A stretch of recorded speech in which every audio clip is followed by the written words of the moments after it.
listening to Celeb Stopover on your favorite station. Hi, how you doing? My name is Ife Ajagbe. Thank you very much for joining me on the fresh edition of the show. My guest today is more than a music artist. That's the thing. He's a specialist with regards to education. So that means from wherever in the world, you can hire him to actually teach your children. Yeah, he's qualified. He's qualified for that. Yeah, trust me, I'm not even joking. And he's a songwriter, a fantastic songwriter. He'll tell us a little bit more about how he developed, he honed that particular talent. So my first question for you is, do you still teach? Do you still, find yourself in the classroom? I'm an assistant principal. So not only am I in one classroom, I'm in all of the classrooms. So I oversee students and I oversee teachers to make sure that they're constantly receiving the education that they need. Wait, hold on. Take that again. You are now a school principal? I'm an assistant principal. That's wow. That's like here we call it vice principal. Yes. Up north where I'm from, they call it vice principal, but here in the South, they call it assistant principal. So it's the same title. Okay, interesting. Like, I'm looking at you and you're young, so I'm wondering how long you've actually been doing this. Like, how long? I'm actually one of the youngest assistant principals. So I've been teaching for 5 years, and then after that, I became a dean at a school, and then I became a reading coach. And recently, in February, I was promoted to assistant principal. Everything moved quite quickly, but I established my grounds and received my education. I have my master's in ed leadership. It was a long process, but I got my way here. Oh, that's cool. So just to let you know, I'm not sure I mentioned that part, but I'm just the kind of person that I feel as long as you're a human being, like we're the same. But just to let you know quickly, Marciano is actually based in Orlando, Florida. That's in the US. So I've never met him personally. So this is just until now, yeah, actually. So this is us connecting from wherever in the world to wherever in the world. And that's really how we roll on Celeb Stopover. But, now that you're teaching and it looks like you're moving fast through the ranks, how are you able to create time for music? My family's from West Africa, so we've always been disciplined in the sense of if you want something, then you go after it.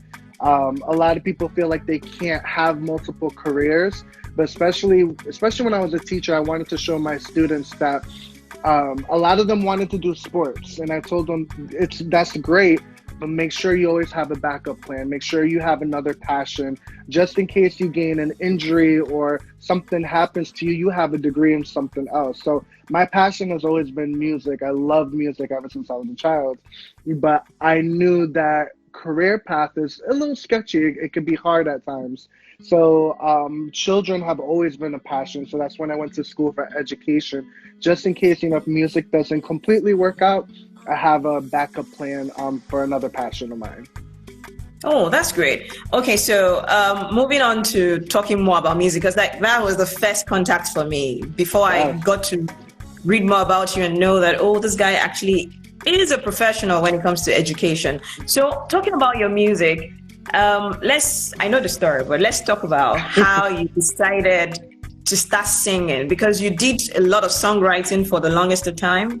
Correct. But at some point you decided to start singing. What pushed you to do that? So I was actually in the studio with one of my artists, and I was giving him advice. A lot of times for my fellow songwriters out there, we find ourselves being, a little bit managing our artists and giving them advice on what they should do. And then he told me, he was like, well, how do you know that's going to work for me? You've never been an artist before.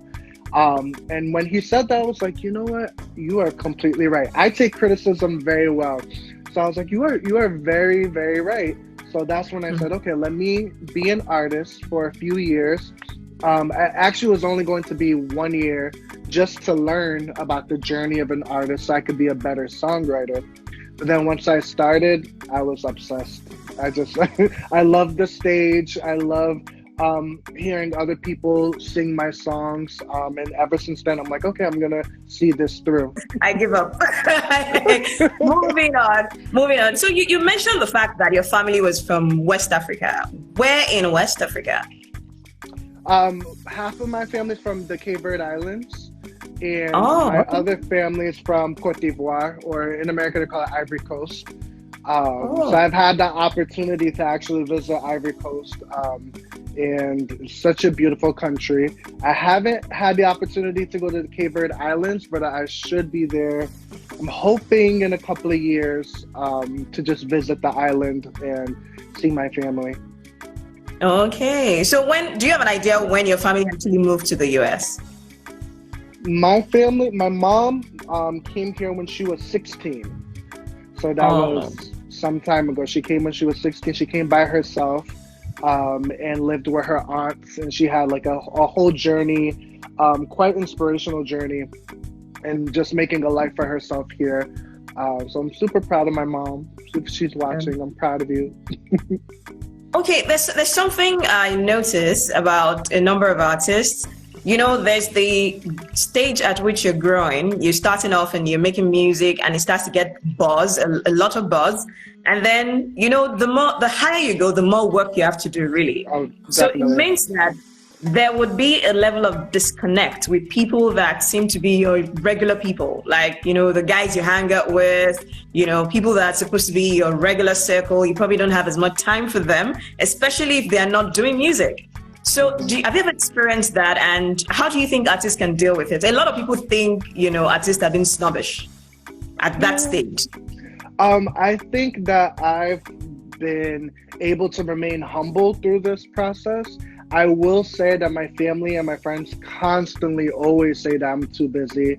Not just with music, but I have, you know, another career as well.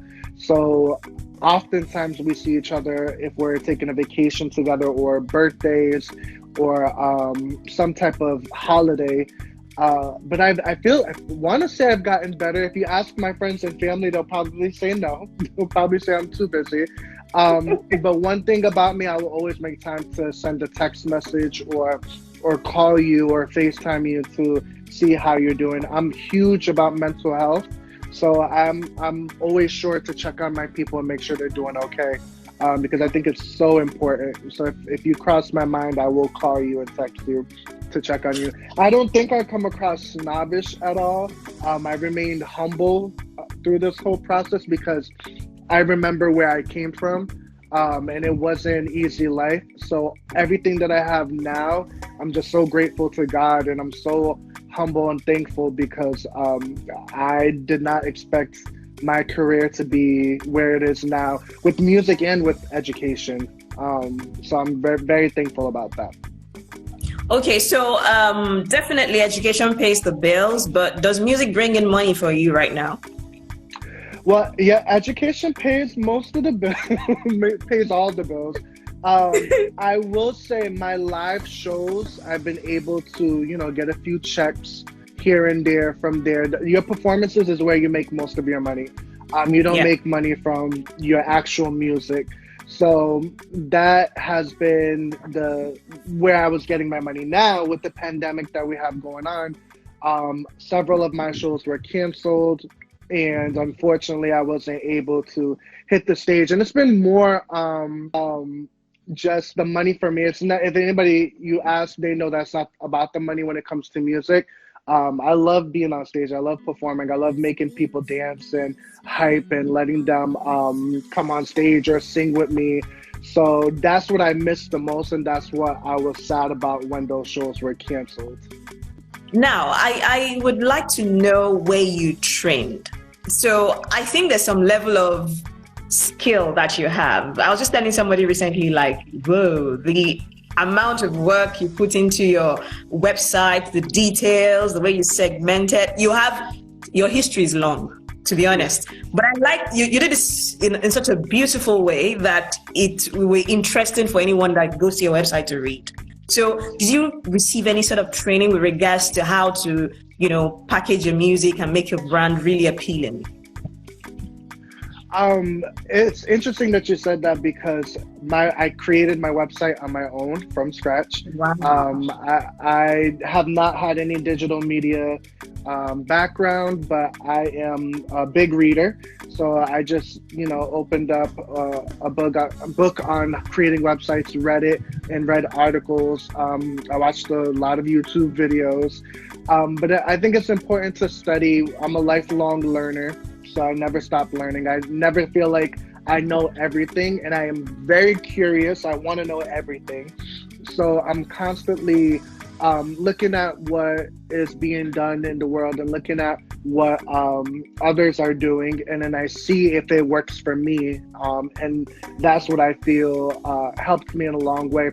As a songwriter as well, when I'm looking at artists to work with, I feel like it's important that they have their packaging together and that their website is clean, because it shows how much effort and how much pride they take on their work. So if I go to your website and it's organized and clean, then that shows that you take yourself seriously, you take your brand seriously, and that's so important. Not just the music, and anything you do, it's super important. Okay, fantastic. So I'm also curious about something. Do you have, for your music, do you have management? Do you have people that, a team that actually works for you? I do not. I have producers that I continue to work with. I have like my photographers that I like to go to, my fellow artists that I might get advice from. I have a good friend that, we go back and forth, but I have no management. I used to have management as a songwriter, but I felt like I was learning way more on my own, and I'm not quite ready for management. I want to learn the entire business so that when I am ready for a manager, I'm able to know what he's negotiating, and not get taken advantage of, because I hear horror stories of how managers do their artists wrong. So I want to learn everything about the business so that if my manager receives a contract, I can read it too and understand why he's negotiating it a certain way. So I think I'm okay right now. Once it gets too much for me, maybe I'll look into a manager. Okay, so now you have two professions that are very jealous, education and music. So, yeah, they are. So do you have a girlfriend? Oh, no, nothing like that. Why? You don't have time for it, or? I think right now I am just discovering myself. I am just happy where I am. And I think that, being in a relationship is just a whole nother ball game and a whole nother career, if I may say.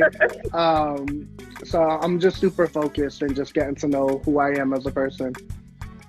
Let's talk about a little more about your music. And I'm really particular about songwriting. I think it's something that we don't, shine enough light on when we are talking about music and the entertainment industry. It's just the insiders that know what's happening there. In fact, some artists think that it's a sign of insult in some parts of the world. They think it's a sign of insult that somebody else is writing a song for them. They just feel very insulted, even though they are crappy songwriters themselves. But they just feel that, it's a sign of honor, especially rappers. I don't think rappers really enjoy people writing songs for them. So so they just think it's not a big deal. So let's talk about songwriting. What has your experience been, and has it been easy working with other artists, when you're trying to guide them with regards to how the song should sound? Well, I have been blessed to be surrounded by amazing artists who take criticism very well. I mean, there are a few who will ask for revisions and say, "Oh, this is not quite right." The most stress that I have gone through is when I was part of a management team. I feel like we would work on some songs maybe 100 times, and I just didn't want to hear the song anymore. I'm like, do not play the song. I don't want to hear it. There's like thousands of versions. But there is something that comes with songwriting. You're telling your story through someone else's voice. And before I became an artist, when I found it hard to share my story, it was a form of therapy that was so great because someone else sung it and someone else told my story and no one knew it was coming from me. So I felt okay. I felt safe. So I was passionate about that. I'm very particular about who receives my songs. If I'm working with you, it's because I believe in you and I believe you can go somewhere. Um, so I feel like songwriters are, the foundation. If you don't have the music ready and the lyrics ready, it's like, how do you go forward with that? And I feel like artists should be more open to having songwriters. I know singers, they're okay with that, but rappers, they are, they get so much negative feedback if you have someone collaborating with you with your lyrics. And I'm like, it's okay. You need that extra person there to just tell you, okay, this sounds good, or this is great, or maybe you should change this word to this word. So yeah, they get a lot of negative feedback, but I don't think they should. Okay. All right. We gotta go, but we'll do some. Let's talk about a few things just before we sign off the show. So now I'd like to know what your plans are. What are we looking forward to? I know you do have a new song that you're promoting, and it's online. Is it on? Aside from Spotify, what other streaming sites do you have it on? My music is on all platforms: Apple Music, Google Play, Deezer. Everything that you could think of. Just search Deezer. I'm on Tidal. My new song is not released yet. It's released on my birthday on the 19th. It's called Up Down. I actually collaborated with the Nigerian dance crew that I'm so excited about. They're called Expandables Dance Crew. So shout out to Expandables. Go follow them. Show them love. They created a whole music video with dancing, and they displayed Nigeria and the beautiful country. So I'm so excited about that. You guys could pre-save the song now. If you go to my Instagram, Marciano Music, MARCIANO Music.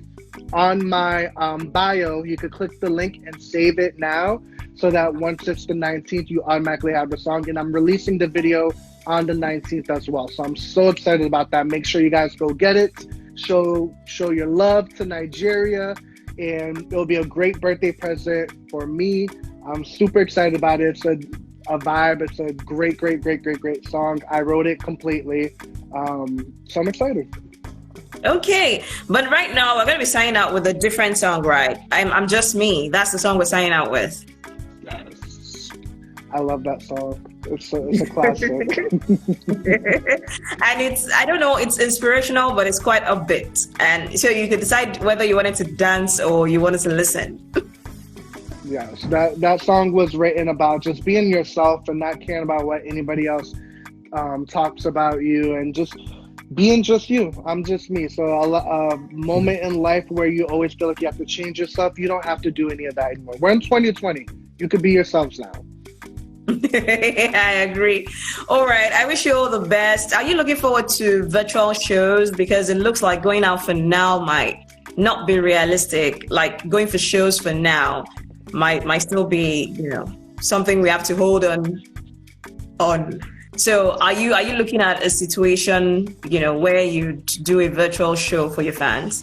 I actually have a few shows that we're talking about now that's a part of a festival, so it would be outside. We're talking about if it would be safe to do. That would be at the end of November.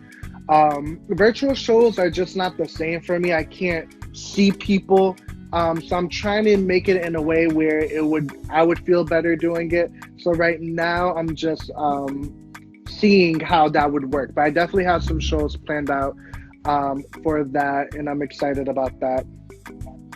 So a quick one. Are you voting for Trump or Biden? Who are you likely to? Oh my goodness. Biden all the way. Biden. I'm just sorry. I need a new world. I need a new place. I just need new hope. And, for my students, I work in schools with diversity and these children that need to hear a different story and need to see that we have a woman as a vice president. We have a black woman at that as our vice president. We have some hope and some dreams. I want to show our little girls that they could be there if they want to.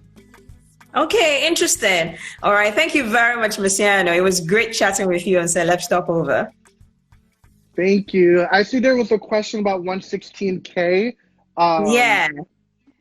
So from Deji Plug, I definitely do. Those are my students. 116K will always be making music, and just stay tuned for some future things that will be coming out. So I just wanted to answer that question before we signed out. Okay. Thank you very much. Great one. Thank you very much, Deji Plug. And big shout out to your mom. She's at Didi Jolie on Instagram. She's really a cool one. Oh, shit. You have no idea. You have no idea. Thank you so much. Thank you for having independent artists on your show and really giving them that platform, because it's important. We appreciate you. Anytime you need another artist on here to just laugh with, you know you have me. And just thank you so much. Thank you. Thank you. You're very welcome. All right. Big shout out to my team. Talking about Deji. Deji Plug is a publicist for the show. So big shout out to you, Deji Plug. Also, big shout out to at I Am Unbeaten is the producer. He's a music producer, actually. You can hook up with him at I Am Unbeaten on Instagram. And he's also going to work on the sound for this show to make sure, even though we're doing it on Instagram, it's going to sound great for radio by the time you get to listen to it. Also, big shout out to Dale Gradix. Dale Gradix will make sure that this video looks great for YouTube. It's going to look different by the time he finishes working on it. Big shout out to my team. Shout out to you guys. My name is Ife Ajagbe, and that's it on Celeb Stopover for today. Catch you another time.